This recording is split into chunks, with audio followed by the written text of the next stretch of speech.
It's okay. Josh, I think I need you to hide. I'm behind you. No, that doesn't work. I'll give you a chance to settle in. I might. Thank you. Okay, last take, I promise.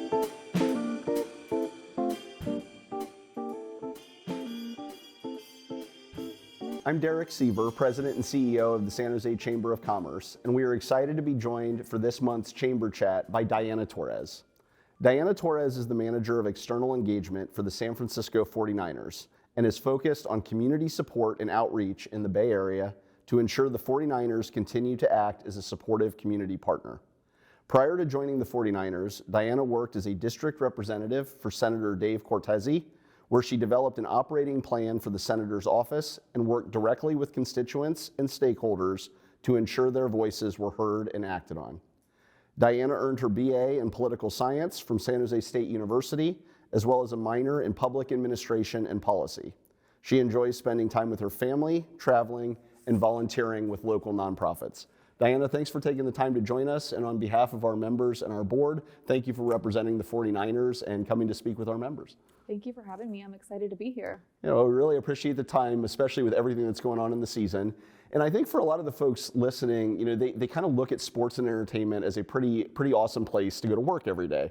And so I think, you know, for the folks that are listening to this, it'd be great to start with just your personal journey and how you came to work for the 49ers. Definitely. So I, at an early age, had a huge passion for public service and community organizing, and that led me into getting a degree in political science. The moment I graduated, I took a job offer with Senator Dave Cortese, and so I helped him represent close to 1 million constituents in Senate District 15, which was great. Super eye-opening opportunity, and I learned a lot while being in Senator Cortese's office. I helped facilitate a lot of the communication between local stakeholders, constituents, and state-level agencies. So very, very great opportunity. Absolutely. As a fellow political science person, I totally understand it. I think where you work is pretty cool too. So that's a good trajectory. You know, I think for a lot of people, myself often included, you kind of look at the sports business as just the team that we all see on Sundays. But obviously there's a great deal more to it than that. And I think for the folks listening, they'd love to know just a little bit about what your day is like and kind of walking through what that business looks like behind the San Francisco 49ers. Oh, definitely. Yeah. So it's a huge business that we're running at the San Francisco 49ers. It's very busy during the season, and during the off season, there's just a lot going on. And so one thing that I'm very proud to highlight is our foundation. Our San Francisco 49ers Foundation does a lot in the local community. They work closely with local nonprofits, and we just recently had our first, our annual Players for Purpose. They were able to raise $760,000, and that's all gonna go to local projects in the community.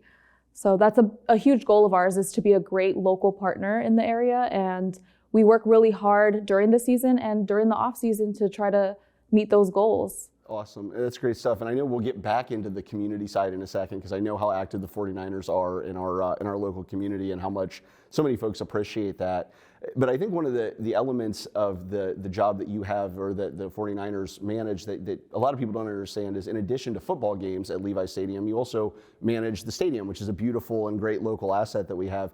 You know, how can folks engage with the stadium if they're not attending a football game? Like, what are some of the other ways that they can engage with the stadium? Great question. And in addition to what we're doing on the football side of things, the goal for Levi Stadium has always been to be this world-class venue, this world-class live entertainment venue.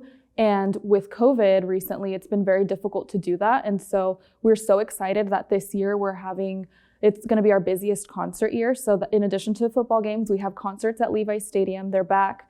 We have 6 this year. And we're so excited about it because it's just, not only is it filling up the stadium, but it's having a huge economic impact in our local community in the city of Santa Clara and this region.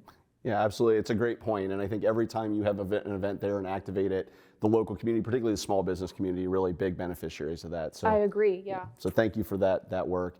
So I promise that I will not ask you about the team, but I know we have a lot of 49ers fans in the chamber, certainly a lot of season ticket holders and other people that come up to the games on Sunday. So I think it'd be really good for folks listening with the season underway by the time that they listen to this, to just kind of hear a little bit from you about what you have planned for this year and what the fan experience might be like up at Levi's. Definitely. So fan experience at Levi's Stadium is always number one for us. We want folks that attend the stadium, whether it's for an NFL event or a non-NFL event, to have an amazing time there. You mentioned season ticket holders. And so one thing that we're building on that is our member inclusive menu, what we call MIM. And that is going to be open to everybody that's attending any event at Levi's Stadium. It lets you go through the concession lines a lot faster than you normally would. So you spend more time enjoying the game than you do in line waiting for your food. So that's one of the exciting things that we have happening this year, in addition to all of our home games. That's awesome. It's pretty innovative to look at it as more than just a ticket to a game, right? The I agree. opportunity to see the whole experience. That's awesome. Diana, I think we wanted to end our conversation today on something you touched on earlier. We know the 49ers are really active in the community and in philanthropic work with other nonprofits, et cetera. And I think it'd be great for our members just to know about as much of that scope as possible. I know it's a lot, so you probably don't have time to give us the whole scope, but it would be really excellent to just hear a little bit about the community efforts that the 49ers are undertaking. Yeah, definitely. Our goal is always to be a great neighbor in the city of Santa Clara, not just in Santa Clara, but in this area. We impact the local community in various ways, and one way that we want to have a positive impact is through our outreach with local nonprofits. One example that I can share with you is like the local Silicon Valley Bicycle Coalition is one that we work very closely with. We've been great partners with them, and they provide a lot of good feedback on what we can do better as a stadium to improve transportation for cyclists. Yeah, that's excellent. That's excellent. They're a great organization as well. And on behalf of our members, we want to thank you for also being a member of the San Jose Chamber of Commerce, as we know that you're active in that space. Diana, thank you so much for taking the time. And again, on behalf of our board and our members, we really want to thank you and the 49ers for all you're doing in the community, and best of luck in the upcoming season. Thank you so much. Thanks for having me, and this is very exciting. Pleasure.